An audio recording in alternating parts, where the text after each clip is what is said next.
Entonces decíamos que ese resultado que tenemos ya no es más la imagen, digamos, es algo ahí, son valores, pero no son, es el resultado de la convolución, y va a depender mucho de, bueno, de los valores del filtro y los valores de los píxeles en esos puntos donde fue pasando y calculándose cada convolución. Por lo tanto, a veces les decimos como que se genere una nueva imagen y demás. La realidad es que se genera una nueva matriz. Y estas matrices se llaman, o el nombre real formal que tiene, son mapas de características. O sea, no son más imágenes, sino que son mapas de características. Por ahí van a escuchar y van a ver que se los nombra como no, se genera una nueva imagen. Incluso a veces a mí explicándolo digo no, porque la imagen que resultó de la convolución, pero digo, entiéndase que formalmente es un mapa de característica porque es una nueva matriz con información. Ya no es más la imagen. Y si notan, no importa el tamaño que tenga la imagen original, dependiendo del tamaño original y del tamaño del filtro y del paso, que es de a cuánto en cuánto se va a mover. En este caso el paso es 1. Fíjense que la convolución arrancó acá, se movió 1 para la izquierda, hizo acá, como ya no se puede mover más porque se terminó, salta 1 hacia abajo, pero otra vez del lado izquierdo empieza, perdón, acá se movió 1 para la derecha, del lado izquierdo empezó acá, convoluciona y se mueve 1 para la derecha, convoluciona, y como no puede moverse más a la derecha y tampoco puede moverse más hacia abajo, ya está, se termina ahí el proceso de convolucionar este filtro sobre esa imagen de entrada. Y la imagen o la matriz resultante o el mapa de características resultante es este que estamos acá abajo, 2, 1, 3, 5. Y si se fijan, cambió notablemente el tamaño de la matriz de entrada original respecto a la matriz convolucionada que resultó después. Por eso estaba ese concepto de padding que les mencionaba hace un rato, que consiste en agregar en la imagen de entrada original, en todos los bordes, valores que no alteren conceptualmente lo que está representando esa imagen, para que la salida del mapa de característica mantenga el tamaño de la matriz original antes de haberle aplicado el padding. Ahora lo vamos a ver. O sea, la idea sería, antes de convolucionar, agregar tantos valores no representativos alrededor de esta imagen de entrada, que era de 4x4, para que el mapa de características resultante termine siendo de 4x4. Y eso que le agregué no me importa perderlo, porque es imagen que no me que lo agregué pero no era representativo de la imagen, digamos, ¿no? Por eso yo lo que quiero mantener es que el mapa de características mantenga el mismo tamaño de la imagen. ¿Qué gano con hacer esto? Gano que puedo aprender a detectar patrones en el borde de las imágenes. Si yo convoluciono de esta manera, fíjense, es como que el resultado de la convolución concentra todo lo que hay en ese lugar de 9x9, de 3x3, en un solo valor. Bueno, acá tengo esto, acá tengo esto, acá tengo esto otro, y acá tengo este de acá. Hay casos que me sirve hacer eso, pero hay casos en donde quiero un poquito más de detalle, de decir, che, pero y si analizábamos este pedacito solo, ¿había algo más para de información ahí y demás? Bueno, por eso me sirve ese padding, que es para poder llegar a los bordes de las imágenes. Ahora lo vamos a ver. Entonces, lo primero que dijimos era el paso, si es de a uno en uno, es cuánto se va a ir moviendo. Y fíjense acá, si es de 5x5 y la original y el filtro de 3x3, la salida queda 3x3. Si el paso es 2, o sea, se mueve de a 2 en 2, la misma imagen, ahora se achica más todavía y es de 2x2. O sea, si agrando el filtro o agrando el paso, achico el mapa de características que tengo a la salida. Por lo tanto, más padding voy a tener que agregar si quiero mantener. Así que ahí viene ese concepto de padding, de agregar valores que no representen, que no interfieran en la representación de la imagen, en donde hay distintos tipos. Lo más clásico es completar con ceros. cero que sería como todo negro alrededor, digamos, ¿no? De la imagen. Son píxeles negro, negro, negro, negro. Porque lo que voy a querer generar es, como dijimos, que más allá del filtro que estoy pasando, que el mapa de características mantenga el tamaño de la matriz original. Entonces, ¿cuál es la función que hace la convolución en esta arquitectura? Es extraer las características principales basadas en los filtros que estamos pasando.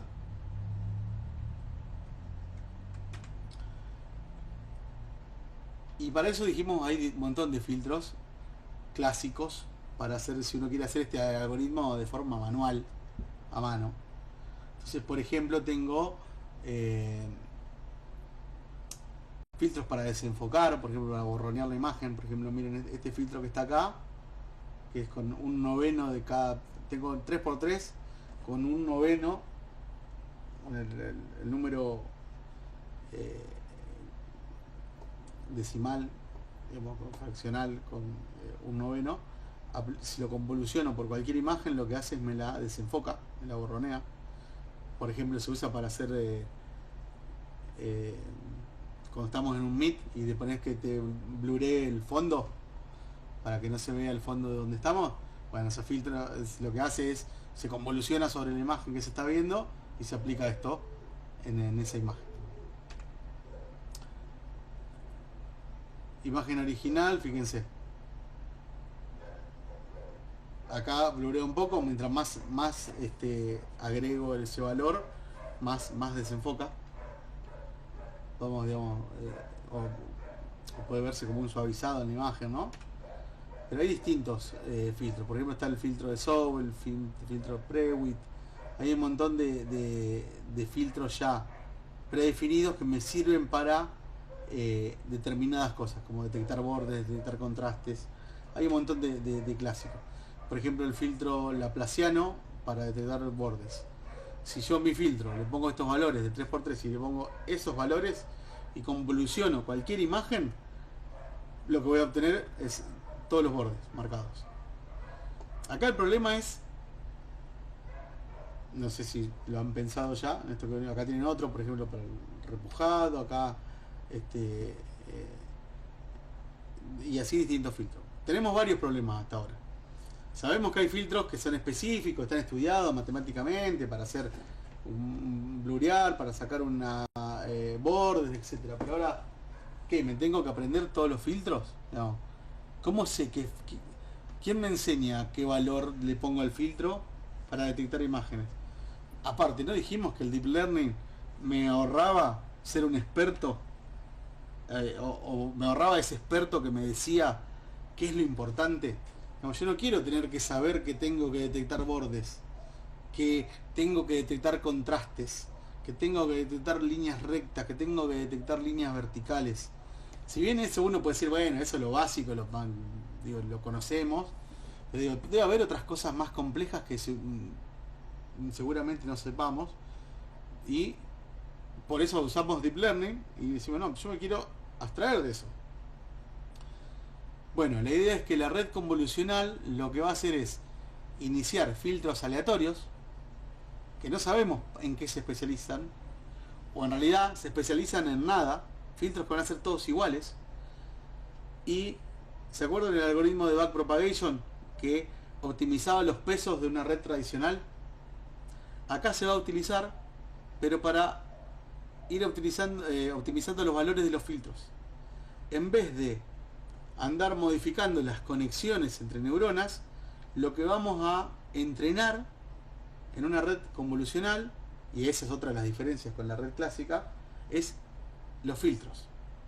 Queremos aprender a hacer buenos filtros. Si logramos que nuestro modelo aprenda buenos filtros, después cualquier imagen que le pasemos va a saber detectar que hay, porque tenemos filtros que hacen contraste, otras líneas rectas, otras líneas verticales, otros círculos, otros colores, ¿no? Entonces, donde tengamos mejores filtros, mejores resultados voy a tener después.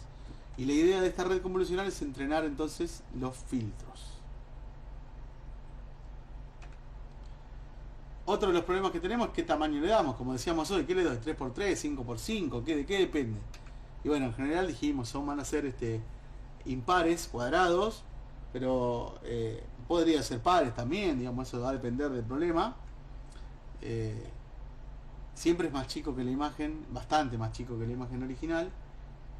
Yo creo que no he utilizado jamás más de 7x7 y imágenes, nunca usé imágenes más chicas de 28x28, ya si no es muy chiquitita no se entiende nada, está muy concentrada la información, digamos, ¿no? Pero bueno, sí tenemos que saber que, como dijimos, dependiendo el tamaño del filtro, el paso que vamos a dar y el padding que tengo, va a determinar la salida. Y eso se hace una cuentita en donde podría calcular, dependiendo el tamaño de la matriz de entrada, más el tamaño del padding, más el tamaño del kernel, me va a dar el tamaño de salida de la imagen, del mapa de características resultante. Bien. Entonces, repasando, aplicamos convoluciones, aplicamos padding generalmente para no reducir la dimensionalidad de la matriz de salida, siempre y cuando haya información importante en los bordes. Si no hay información importante en los bordes, no me molesta achicarla un poco. De hecho, en algún momento quiero achicar esa matriz porque quiero reducir el poder computacional que necesito. Como dijeron hoy ustedes mismos, pero espera, si esto empieza a crecer, digamos, tengo cada vez cuántas capas voy a hacer. Y si todas las capas necesitan mucho procesamiento, se va a hacer re pesado hacer esto. Entonces la idea es que en las más generales tengo imágenes más grandes, pero a medida que voy con imágenes, con mapas de características más específicos, empiezo a achicarlos. Empiezo a achicarlos y a quedarme con lo más importante. Entonces en algún momento quiero achicar. Pero no es tarea de la convolución achicar. ¿La puedo achicar con una convolución? Sí. No está creado para eso. ¿Y cómo hago para achicar entonces? Con la segunda herramienta, que son los... esto es lo que les decía hace un rato, de cómo calcular el tamaño resultante. Ahora lo repasamos, pero la segunda herramienta que vamos a tener son lo que se conocen como pooling. Déjenme ver por dónde vamos aquí. Que es la que va a reducir el tamaño de la imagen. Es bastante larga esta parte introductoria a esta arquitectura, pero créanme que ya es solo hoy, después vamos a hacer más práctica que otra cosa. Bueno, les decía, acá tienen varios ejemplos de cómo ir calculando el tamaño de salida, y si quieren ir haciendo un ejemplito ustedes a mano de la multiplicación y ver qué resultado les va dando. Incluso, bueno, cómo hago para determinar cómo va a ser la salida y demás. La formulita es la siguiente, donde en la convolución tengo el tamaño del kernel, el tamaño del paso y el tamaño del padding. Entonces yo voy a tener que para cada en una matriz que va a tener de h por w, digamos, altura por ancho,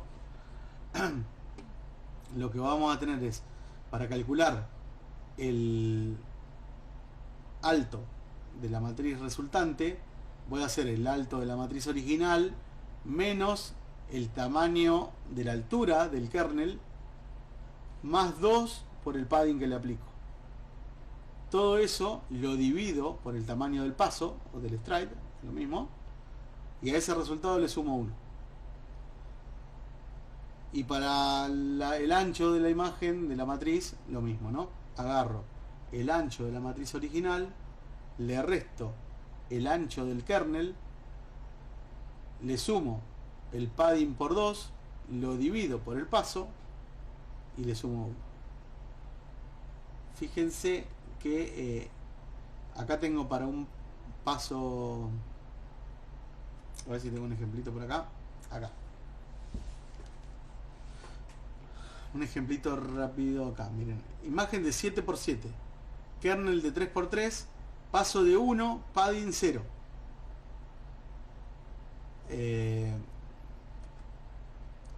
Entonces, la imagen es 7x7. Así que si quiero sacar la altura y también el ancho, porque es 7x7, al ser cuadrada es lo mismo, y el filtro también es cuadrado, vamos a calcular lo siguiente. Dijimos, bueno, el tamaño en píxeles de la altura o del ancho, 7, menos el tamaño de la altura del kernel, o sea, 7 menos 3, el kernel, más 2 por el padding, como el padding es 0, no tiene padding, está todo dividido el stride o paso. Eso me da 7 menos 3 me da 4, más 2 por 0 que es 0, sigue siendo 4, dividido 1 es 4, más 1, 5. Entonces dice que si la imagen era de 7x7 y el kernel que paso de 3x3 y el paso era 1, el padding es 0, el mapa de característica es de 5x5. Es una formulita para calcular, tener en cuenta la noción de cómo es esa característica de salida, que ya van a ver que cuando lo veamos en la práctica nos va a servir conocer de alguna manera qué valores tiene. Si bien lo vamos a poder ver ahí, vamos a poder consultarlo con código de programación, pero hay que entender qué está pasando ahí. Che, ¿por qué antes era de 28 por 28 y ahora salió de 23 por 23? Y bueno, debe depender del tamaño del kernel que pusiste, del stride que pusiste, si pusiste o no pusiste padding, etcétera, ¿no? Entonces, en el proceso de convolución de la imagen, dijimos, contamos con estas tres partes. Para el kernel solemos tener valores impar para simplificar el cálculo. Los utilizamos para filtrar las imágenes para quedarnos con información relevante, y es una máscara que va a operar sobre la imagen para generar estos mapas de características. El stride o paso es de a cuánto se va a ir moviendo ese kernel sobre la imagen original a medida que se va haciendo la convolución. Tengo que saber que si no le hago padding me hace una reducción del tamaño de la matriz original o de la imagen original. Si quiero subsanar esto y mantener el tamaño, tengo que hacer uso del padding, que es consiste en a ver cuántos píxeles le agrego alrededor, que pueden ser ceros, pueden ser algún otro valor que no sea representativo de la imagen, o incluso puede ser una réplica del píxel que tiene al lado en el padding, para mantener ese tamaño de salida. ¿Y qué pasa cuando tengo todo esto? Veníamos trabajando con imágenes escala de grises. Si tengo imágenes a color, que tengo más canales, y bueno, ahora cada convolución, por lo menos la primer capa de convolución que va a tomar como entrada estas imágenes a color, va a tener que tener filtros con más dimensiones. En escala de grises, nuestros filtros tenían 2 dimensiones nomás, porque era una matriz. Si estamos con imágenes RGB, que tengo 3 matrices, una para cada representación de cada color, nuestro filtro va a tener que tener esa tercera dimensión. O sea, va a pasar a ser un tensor ahora, en vez de una matriz, en donde va a tener ancho, alto y profundidad. Esto me va a ayudar a que, si la imagen es en RGB, 3 colores, después de pasar la primer convolución con un filtro que tenga 3 capas de profundidad, digamos, esa tercera dimensión, voy a generar mapas de características de una sola dimensión, de 2 dimensiones, perdón. O sea, voy a agarrar esos 3 colores y decir, dame toda la información más importante de cada color, y encima juntámelo en un solo valor. Digamos, no lo quiero más separado, porque quiero facilitarnos las cuentas para después. Entonces, al principio tenemos 3 matrices, vamos a hacer filtros con 3 dimensiones para que el mapa de características que resulte sea de 2 dimensiones. Vuelve a ser una matriz. Ahora lo vamos a entender un poquito mejor. Sería algo así. La imagen de entrada son 3 matrices, una para cada color. Le aplico un filtro con 3 capas, en donde se aplica una para cada una de las matrices de entrada, y el mapa de características que obtengo es bidimensional. Obviamente es una suma más grande, porque tengo que sumar toda la matriz verde, más toda la matriz azul, más toda la matriz roja, que vaya convolucionando, y obtengo un escalar al final, ¿no?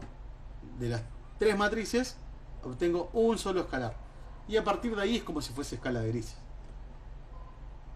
Es una cuenta más larga nada más, pero el proceso es lo mismo que ya veníamos trabajando. Tienen acá un ejemplito después para si quieren hacer una convolución con las 3 capas. Acá las tienen. Y se acuerdan que en las redes tradicionales tenían un peso, que era la conexión entre cada entrada con una neurona, o la salida de una neurona con la entrada de otra, pero además cada neurona particular o cada perceptrón tenía un sesgo o un bias, que era un valor que me permitía ajustar como la ordenada de origen en esa ecuación lineal que me representaba el perceptrón antes de pasarlo por la función de activación.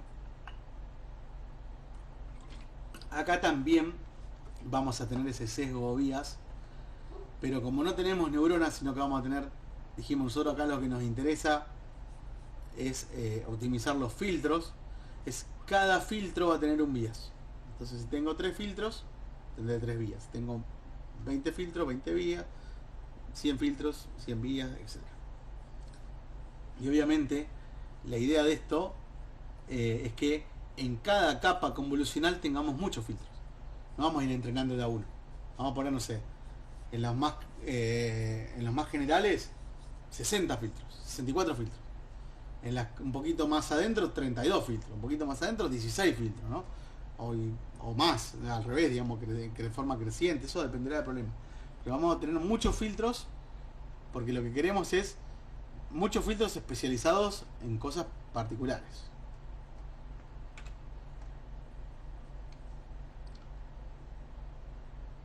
Bueno, acá tienen un ejemplito, como les decía, paso a paso. Después lo pueden ir viendo, si quieren después me consultan y lo repasamos, pero es como hacer esta cuenta matemáticamente a mano. Lo pueden ir probando, es convolucionar cada filtro por toda la imagen y obtener resultados. ¿Qué sigue de esto, digamos? Al igual que en las redes tradicionales, antes de pasar a una siguiente convolución, tengo que quitarle la linearidad al problema, porque si no, me sirve solo para problemas lineales, y una imagen no es lineal. Entonces no podría resolverlo de esa manera. Entonces tengo que aplicarle una función de activación. O sea, esto se traducía: entreno los filtros, pero después yo no quiero activar todo el tiempo todos. Entonces quiero que dependiendo de lo que detectan, algunos se activen y otros no, digamos, porque se activen los que detectaron algo. Y eso se lo vamos a hacer con una función de activación. En general, esto seguramente la vieron en la clase pasada, pero una de las funciones más utilizadas, hay varias, pueden usar cualquiera, pero una de las más utilizadas es la función ReLU, que es la función lineal rectificada, que si se acuerdan es para todos los valores mayores que 0, la función describe el mismo valor, como la función identidad, y para todos los valores que sean 0 o menores da 0.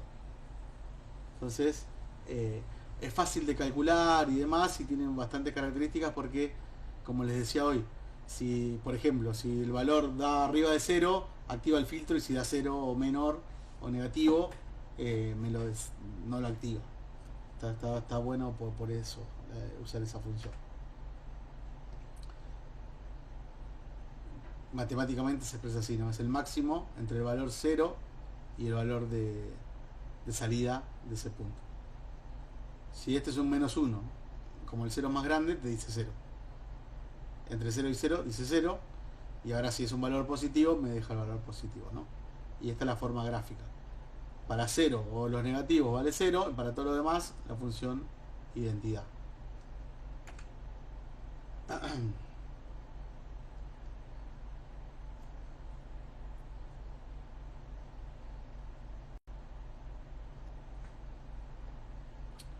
Fíjense, acá hay un ejemplito de, supongamos que obtengo este mapa de características que está acá, y después de pasarlo por la función de activación queda de esta manera, ¿no? Los negativos se transforman en 0, entonces como que ahí no hay cosas importantes, digamos, las cosas importantes son las que están marcadas en valores positivos. Ayuda a eso, a descubrir las características importantes de una imagen y quitar los ruidos que tenga de fondo y demás. Para eso se usa la función de activación. Existen otras funciones como la función sigmoide, que seguro ya la vieron, la función tangente hiperbólica, que también es muy utilizada, pero la más común y la que tiene buenos resultados es la de la función de Relu. Bien, ¿cómo vamos hasta ahora? ¿Vamos bien? ¿Se entiende más o menos? ¿Alguna consulta? No, por ahora dentro de todo bien. Bien claro, por el momento. Bueno, queda un poquitito más y ya se termina esto, pero bueno, era largo esta parte de la introducción. Entonces, bueno, lo que nos queda ahora es la capa de pooling, que esta sí es la capa de reducción. Acá es cuando yo digo, bueno, ahora es el momento, ya detecté todo lo que quería detectar, ya lo pasé por un filtro de activación, digo, ya tengo mi mapa de características en mi convolución número 1, por ejemplo, y quiero pasar a un nivel de neuronas más complejas, para descubrir cosas más complejas. Pero como dijimos, quiero ir achicando el poder computacional que requiero. Entonces, para eso viene esta capa pooling.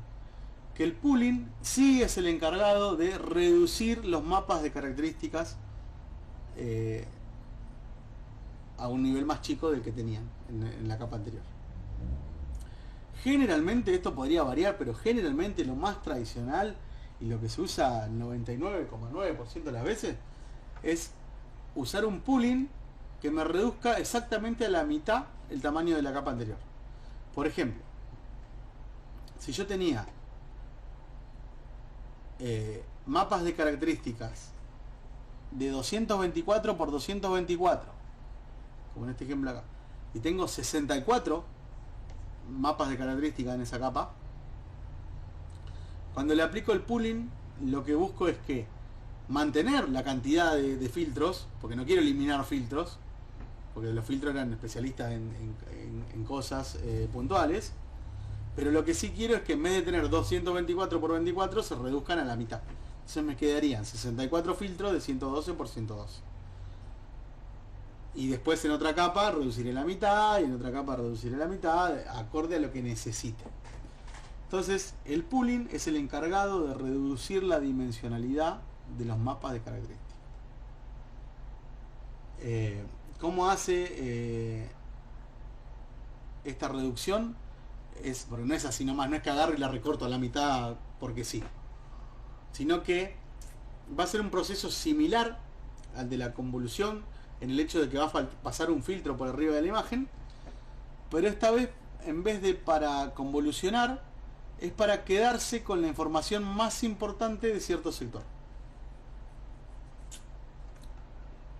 Como dice acá, al reducir las características del método pierde precisión, pero mejora su compatibilidad, digamos. O sea, vamos a tratar de... tengo este mapa de características, por ejemplo. Ahora vamos a ver que hay distintos tipos de pooling. Pero por ejemplo, uno clásico es el max pooling. Imaginémonos que mi filtro de pooling tiene 4×4. Entonces voy a pasar por acá. Paso por acá. Y digo, de estos 4 valores, ¿cuál es el valor más representativo? El más grande. tengo un 1, un 1, un 5, un 6, digo, bueno, el más grande es 6, me quedo con el 6. Corro el filtro y lo paso acá y hago lo mismo. Del 2, 4, 7 y 8, ¿cuál es el más representativo? El 8 me lo guardo. De 3, 2, 1, 2, ¿cuál es el más representativo? El 3 me lo guardo. De 1, 0, 3, 4, ¿cuál es el más representativo? El 4 me lo guardo. Como que me quedo con la información más importante de un pedazo del mapa de características. Bueno, pero existen distintas técnicas de pooling. El max pooling es como la más utilizada actualmente. Se descubrió que da muy buenos resultados porque se queda con los valores más representativos de cierta zona de cada mapa de característica. Pero anteriormente también se utilizaba el average pooling, que es el pooling promedio. Ahora lo vemos los dos acá y después en la práctica lo podemos ver ambos. Bueno, en general les decía, acá también va a tener un tamaño de kernel, que es para hacer el pooling, pero el 99% de las veces, el 99,9% de las veces se utiliza un kernel de 2x2, 2x2, y de paso, o stride 2 también. Si yo pongo un kernel de 2x2 para el pooling y un paso o stride de 2, me aseguro que siempre voy a reducir a la mitad el tamaño del mapa de características por el cual lo estoy pasando. Y después puedo pasar el max o el average, el que quieran. Fíjense, acá tenemos los dos ejemplos. Si paso el max pooling de estos 4, me quedo con el más representativo, el 2. Con estos 4 me quedo con el 1 también. Con estos 4 me quedo con el 2. Con estos 4 me quedo con el 3. Y si hago el average pooling o el promedio, lo que hace, ahí computacionalmente es un poquito más costoso, ¿no? Porque lo que hace es suma todos los valores, 2 más 1, 3, más 1, 4, más 0 sigue siendo 4, dividido 4, me da 1, se guarda el 1. 0 más 1, 1, más 1, 2, más 0, 2, dividido 4, 0,5, y así con cada uno, ¿no? Este da la sumatoria da 2, dividido 4 da 0,5, la sumatoria da 6, dividido 4 da 1,5. Ambos funcionan. Hoy en día se ha detectado como que da mejores resultados el max pooling. Eso no quiere decir que me tengo que casar con el max pooling y hacer solamente eso, pero si tengo que elegir uno para probar al principio, elijo max pooling.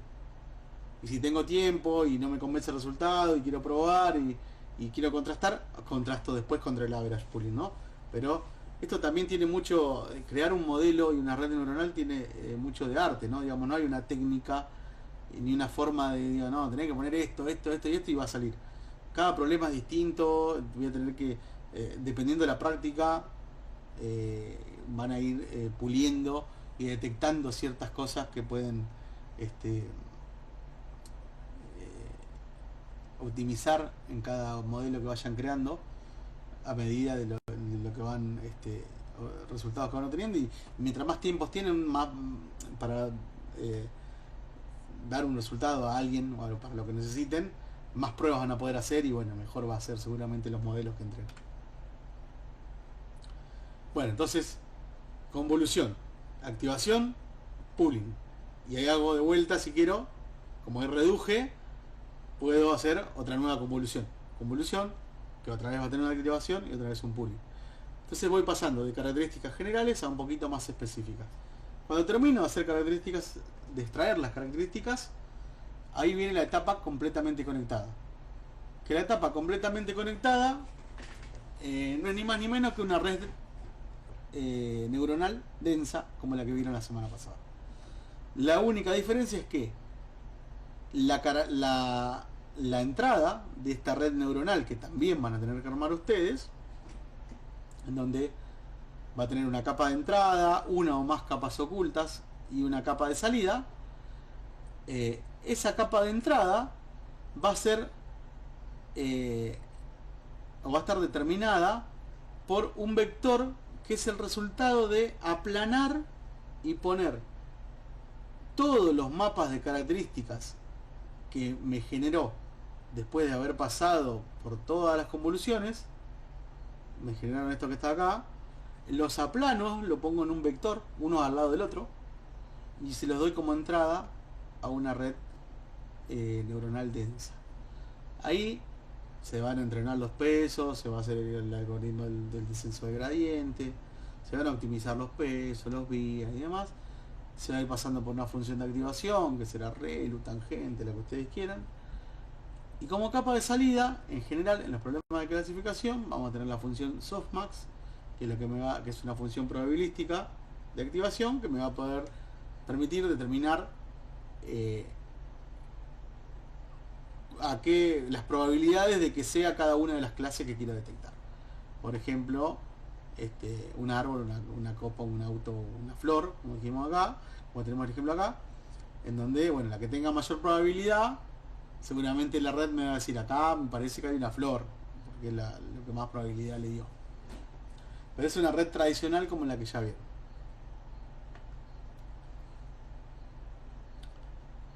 Bien. Entonces, en resumen, y con esto vamos cerrando, las redes neuronales convolucionales eliminan la extracción manual de características, porque aprenden solo a detectar los patrones. Generan muy buenos resultados para el reconocimiento. Y una de las grandes ventajas, que lo vamos a ver por ahí al final de la clase que viene, empezar a ver y la que sigue seguramente, es que puedo reutilizar lo que aprendí para cierto problema para otros problemas distintos. Y esto se traduce como puedo entrenar nuevas tareas de reconocimiento a partir de redes ya existentes. ¿Y esto por qué? Porque vieron que dijimos que al principio detectamos cosas básicas como fondos, líneas verticales, líneas horizontales, contrastes, colores, formas básicas, y después, dependiendo del problema, nos vamos a ir enfocando en crear filtros más personalizados en los problemas que queremos detectar. Pero supongamos que yo quiero entrenar una red que me aprenda a detectar en radiografías tumores pulmonares, por ejemplo, ¿no? Seguramente si me pongo a buscar imágenes, por ahí consiga 1000, 2000, 10.000, lo que sea, ¿no? Y voy a obtener un modelo más o menos decente. Pero si yo me pongo a buscar imágenes de perritos y gatitos, capaz que puedo conseguir millones de imágenes en internet. Y puedo entrenar un modelo con millones de imágenes de perritos y gatitos.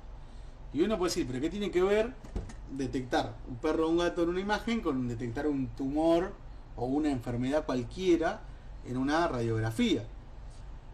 Sí, directamente, digamos, el fin no tiene mucho que ver, pero recuerden que dijimos tenemos filtros básicos y filtros más complejos. Los básicos en la radiografía van a tratar de aprender a detectar líneas verticales, líneas horizontales, fondos, contrastes, ¿no? Lo que sea.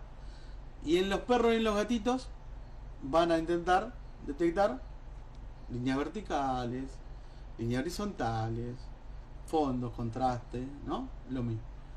Por lo tanto, si un modelo fue entrenado con millones de imágenes y el otro solamente con 1000, el que tiene millones de imágenes seguro puede optimizar mucho mejor esos filtros clásicos. Y las líneas son líneas en cualquier problema. Los fondos, los contrastes son contrastes en cualquier problema. Lo vertical es vertical en cualquier problema. Lo horizontal es horizontal en cualquier problema, etcétera, ¿no? Entonces, por eso las redes convolucionales son muy buenas para o muy fáciles de reutilizar en nuevos problemas, redes ya que fueron entrenadas para otra cosa. Y esto me va a dar una potencialidad en la cantidad de problemas que puedo resolver grandísima, ¿no? Porque no es que no me va a costar nada, pero voy a poder tener mejores modelos con un menor costo computacional, con menor tiempo de espera. Incluso se hicieron competencias y ya hay arquitecturas probadas con pesos y filtros entrenados que uno las puedo utilizar directamente, y para la mayoría de los problemas puedo probar ese concepto directamente y funciona muy bien. Se llama aprendizaje por transferencia o transfer learning. Lo vamos a ver, como les digo, la semana que viene y continuar la otra. Pero lo vamos a ir abordando. Además de eso, tenemos un montón de otros problemas o de otras cuestiones, problemas no, otras cuestiones que debemos ir optimizando para que poder crear nuestras redes a partir de lo que el problema que queremos resolver, ¿no? Entre ellas, por ejemplo, yo les decía hoy, no, esto es mucho de arte, digamos, no hay una forma específica que me diga, no, esto es así.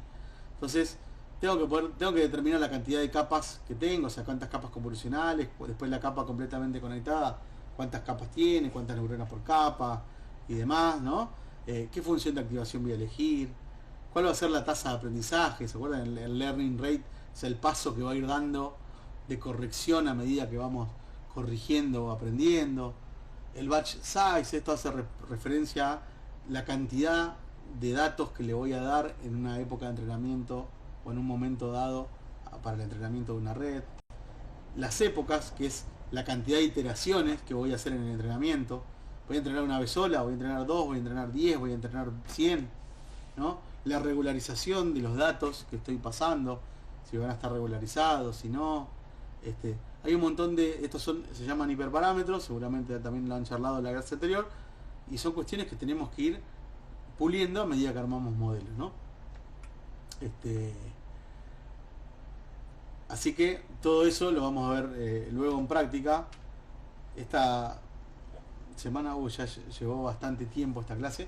Lo que vamos a hacer es por ahí, esta semana los voy a dejar descansar un poquito, a menos que no se tienen alguna duda, algún repaso que quieran ver de lo que han visto con Cristian la clase anterior, de los ejemplos de Colab, lo pudieron probar, correr y tienen alguna duda al respecto. No vamos a ver ejemplo hoy. La clase que viene vamos a arrancar con práctica, vamos a empezar a practicar. Vamos a hacer una red densa con imágenes y vamos a contrastarla con una red convolucional con imágenes en blanco y negro. Después vamos a hacer una red convolucional con imágenes a color. Vamos a ver el resultado que tiene. Y después haremos algunas cositas más agregaremos unas cositas teóricas a esto, pero vamos a arrancar con práctica la semana que viene. No sé si tienen alguna duda, alguna cosa que quieran que reveamos.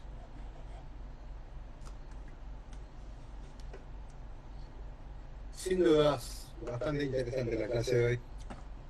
Buenísimo.